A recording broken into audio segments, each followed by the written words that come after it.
Halo teman-teman, saya Superbad. Waspada terhadap bencana alam itu bagus, tapi tahukah teman-teman, kita juga harus mewaspadai potensi bencana epidemi atau wabah penyakit menular yang bisa melanda negara kita. Sebuah wabah penyakit menular bisa dikatakan bencana epidemi jika penyebarannya cepat ke sejumlah besar orang dalam populasi tertentu. Seperti contohnya, serangan kasus di atas 15 hingga 100 ribu selama 2 minggu berturut-turut. Salah satu yang harus teman-teman waspadai yaitu zoonosis.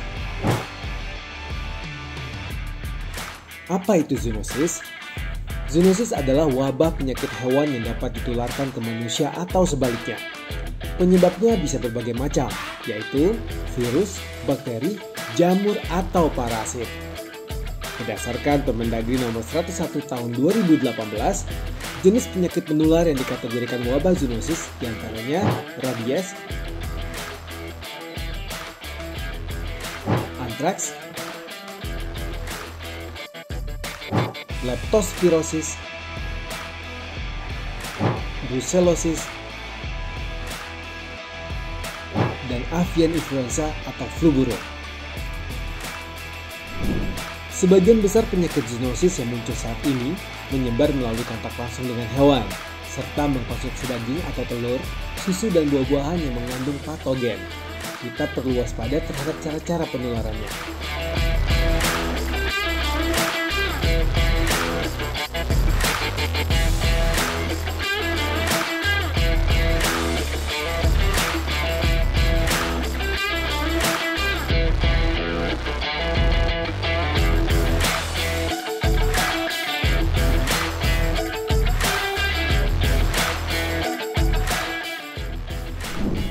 Untuk mencegah penyebaran zoonosis, mulailah membiasakan diri untuk lebih higienis seperti langkah-langkah berikut ini.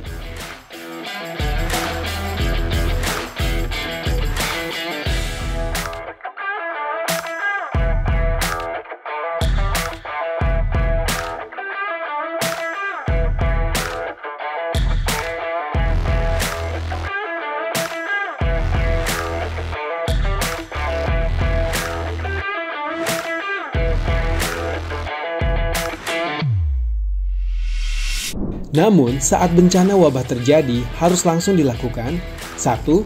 Respon cepat kejadian luar biasa. 2. Pemenuhan kebutuhan dasar bagi korban bencana. Untuk menekan angka korban bencana wabah zoonosis, upaya kita harus terus meningkatkan kesadaran, pengetahuan, serta kepedulian masyarakat terhadap penyakit-penyakit zoonosis dengan terus melakukan sosialisasi. Untuk itu, mengenai berbagai macam kegiatan penanggulangan bencana menjadi tanggung jawab langsung pemerintah pusat dan pemerintah daerah berdasarkan UU nomor 24 tahun 2007. Urusan penanggulangan bencana menjadi tanggung jawab pemerintah pusat, yaitu Kementerian Dalam Negeri dan BNPB sebagai pembina. Sedangkan pemerintah daerah, khususnya BPBD yang memiliki fungsi koordinasi, komando, dan pelaksana. Poin yang utama yang ingin dicapai pemerintah pusat dan pemerintah daerah yaitu menekan angka korban bencana. Nah, salah satu strateginya melalui penguatan regulasi dan penguatan kapasitas kelembagaan BPBD Provinsi serta BPBD Kabupaten Kota yang menjadi perpanjangan tangan pemerintah pusat di daerah. Untuk itu teman-teman, ada beberapa elemen terkait yang perlu dilakukan untuk mendukung penguatan kelembagaan penanggulangan bencana di daerah, yaitu penguatan struktur dan penugasan. Struktur organisasi merupakan dasar dari sebuah kelembagaan.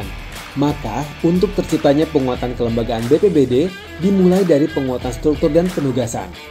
Dalam penguatan struktur dan penugasan, tindak lanjut yang harus dilakukan yaitu 1. Penguatan struktur organisasi BPBD. 2.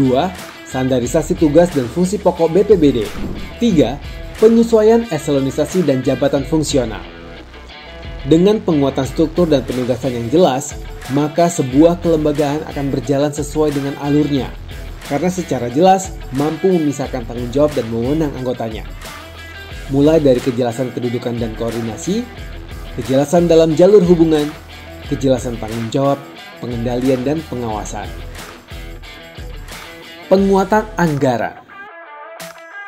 Efektivitas pengurangan resiko bencana tersebut biasanya berbanding lurus dengan besaran anggaran yang digunakan untuk tanggap darurat dan rehabilitasi rekonstruksi pasca bencana.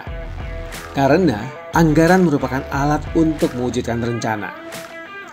Penguatan anggaran dilakukan dengan tindak lanjut. Yang pertama, penganggaran berbasis kinerja. Yang kedua, penguatan anggaran penanggulangan bencana pada BPBD.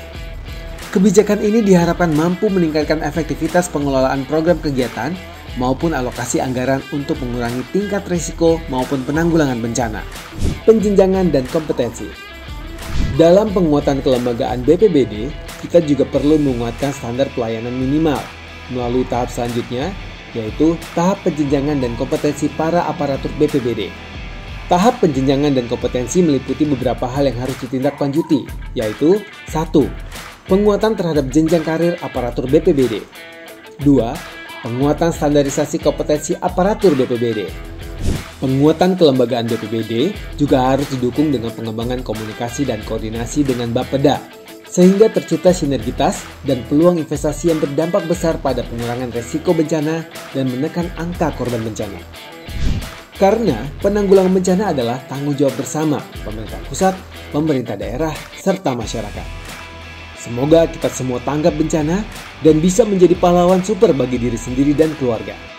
Semua bencana bisa ditanggulangi. Salam Super Bear.